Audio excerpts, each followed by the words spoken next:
Hello everybody and welcome back to Dr. Ghost Games. If y'all new to the channel, welcome. I'm Dr. Ghost and I make content for the game World of Warships Legends. Today we are going to be back in the Lexington and we are going to be starting something new on the channel.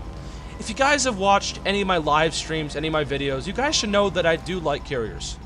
I know. A lot of you guys are probably like, ugh, a carrier video. But don't click off this video, because I promise you, I hope to teach you guys some things. Even if you're not a carrier player, if you're a player that absolutely despises carriers, trust me, I'm going to teach you guys some ways to help you against carriers, and of course to also inform some carrier players out there on what you need to be doing as a carrier. A lot of people do not understand the goal and what your job is as a carrier. And honestly, I'm going to teach you all that in this video. I feel like I've played enough carriers to know about what you need to be doing in carriers, right? So, without further ado, let's get right into this one. So the commander we have up, I'm not going to put him up on the screen because honestly there's no need for me to do that, but we have Ernst King. Basically every line in the game has one carrier commander you should be using, except like Azul and Shikaku. But anyway, you guys get the gist here. Just build your commander however you'd like, build your carrier however you'd like, and you guys should have a decent time. Now your job as a carrier, guys, I don't care what you're in. Whatever carrier you're in, this is your main job. Your number one job is to spot. Intelligence data, spot the enemy. I don't care what carrier you're in. Spotting is your number one job, okay? That's your main job here. So, the first thing you should do as a carrier is go around spot. Obviously in this match, I wasn't spotting right off the bat because I saw an enemy Italian cruiser come in. I wanted to get my torpedoes off on him as fast as I could. And also, yeah, spotting things on your side, too. If you spawn middle, spot in the middle. If you spawn on the left, spot everything on the left. You spawn on the right, spot everything on the right. Spot, guys. Spotting is your job as a carrier. Intelligence data. Like, that's what you need to be providing for your team, okay? Now, your second job as a carrier, this also kind of plays into the first job. It's to deal with enemy destroyers, all right? Killing those enemy destroyers as a carrier, even if you can't kill them, just spot them for your team so they can kill them. Because as you guys are probably aware, destroyers are one of the deadliest weapons on any team. Destroyers decide who wins a game and who loses a game, essentially. Who loses their destroyers first is usually the loser of the match. Spotting those destroyers for your team, and if you can do damage to them as a carrier, awesome. That's just killing two birds with one stone there. But spotting, guys, I don't know how many times I'm going to say it in this video, but spotting enemies, spotting those destroyers mainly, helping kill those destroyers if you can, and that's mainly your jobs as a carrier. Those are your two main jobs. Now, once you get those first two steps down, you kill the enemy destroyer, you help participate in absolutely obliterating him, then your job is to just really, if you've done your job, help your destroyers. Provide support for your destroyers. Put fighters up for them so that way the enemy carrier has a harder time of dealing with your destroyers. Putting those fighters up to help your DDs out, very important. Farming damage in carriers will come later, okay? Trust me. But your first job is to kill enemy DDs. Get them off the board. Help get them off the board. Once you do that, once you help your destroyers out, then you can start farming damage. This is where the fun part comes in. Now, carrier sniping, don't do it ever. The only time you should ever go after a carrier is if there's nothing else left for you to do, and he's like the only person left. Carrier sniping, it's such a scummy thing, and honestly, you should only ever go after a carrier is if you have nothing else better to do.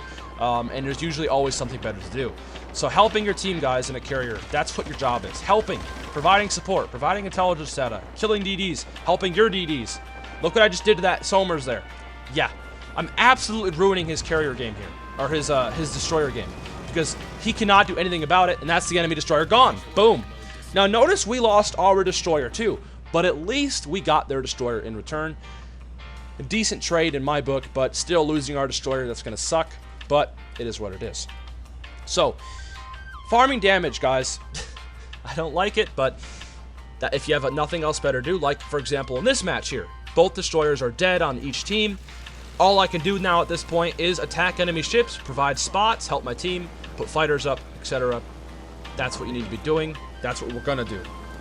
Now, while we're basically farming damage, I'm going to talk about what the carriers are all about across all the boards. Now, obviously, I'm in the Lexington. Lexington is all about those dive bombers, man. The dive bombers on Lexington, I think, in my opinion, they are the best in the game. Hands down. I don't like AP bombs, and I don't like any of the other bombers. Lexington dive bombers are the most disgusting in the game. Now, it depends if you prefer the AP bombers, but I love the Lexington. Probably it's my favorite carrier in the game. It's tied with Saipan. I like Saipan a lot too, just because I like torpedo bombing more. But they're really good. If I want to go bombing people, if I want to go specialize in bombing people, I play the Lexington. If I want to go bomb people, or torpedo bomb people, I go play my Saipan. Now, the one downside with the American carriers is they're slow, right? The planes are super slow, but the one upside to them is they're tanky. They're kind of strong. They've got a lot of hit points, so they can take a lot of flak before they go down, essentially. You're not Japanese. You're not made out of paper mache. You actually got some pretty good health for your planes. Now, basically, that's kind of what the Americans are all about. If you want to go bomb some people, smack people with your HE bombs for 10 to 20k a pop, Americans are good for that. If you want to go torpedo bomb people, I would definitely say the best torpedo bombers in the game, it's kind of like tied between the Japanese and the Germans.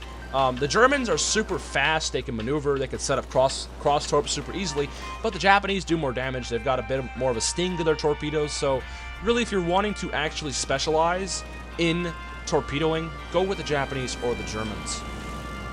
Now, if you like a jack-of-all-trades kind of carrier, Americans are good for that. They've got good bombers, and they've got good torpedo bombers, so keep that in mind.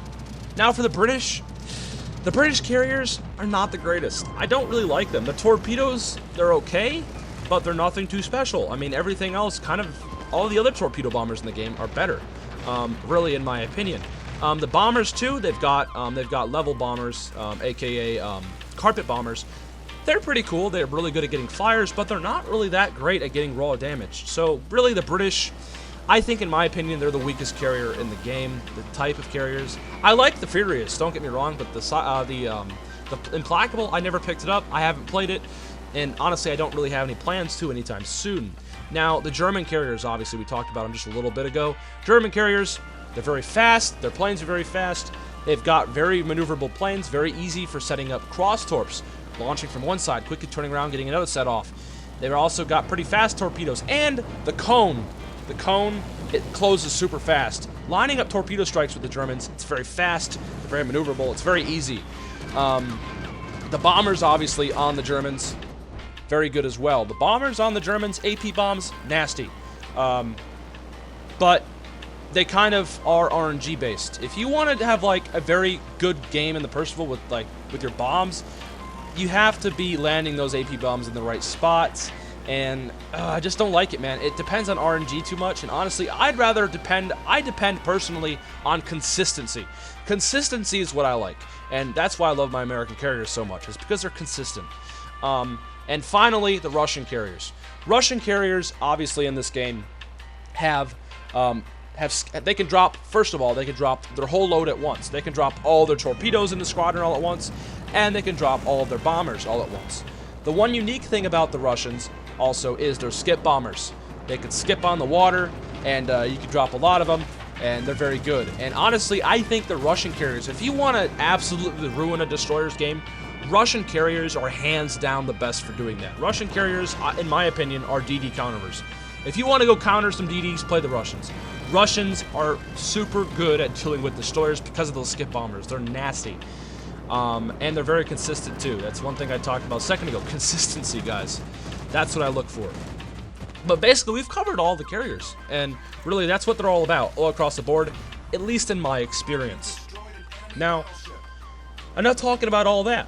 A lot of carrier stuff in this video. But, yeah. So we're up to 123,000 damage, obviously, because we have been farming damage. I mean, we have nothing else better to do.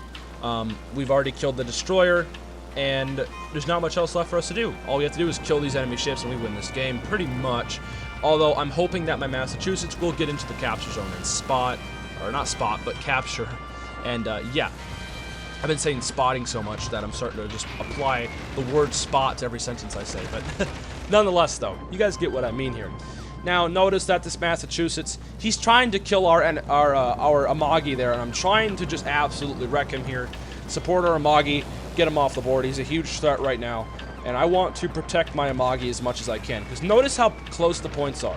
we are losing this game right now, and I am left here with no choice but to help basically my team out here. I need to keep my ships alive, do anything in my power to help them, to keep them alive, etc. So, yeah. But anyways, guys, enough talking about this. I think you guys get the gist now. 10 minutes in, we talked a lot about carriers, so I'm going to fast forward to the end of the match here and basically summarize everything up. Alrighty, so we are at the end of the video. I appreciate you guys dropping in here so far. You guys have made it this far, thank you. But yeah, carriers, guys, spotting. Spotting. Help kill enemy destroyers. And then once you kill the enemy destroyers, or once they're all dead, help your destroyers out. And then go farm damage. Basically, that's the gist of it. Help your team out, guys. That's what carriers are all about. If you guys can do that, be a support role. Do not hunt damage. Help your team. You guys will have a much better experience. Look at that. 2.6k base, top of the leaderboard in a carrier.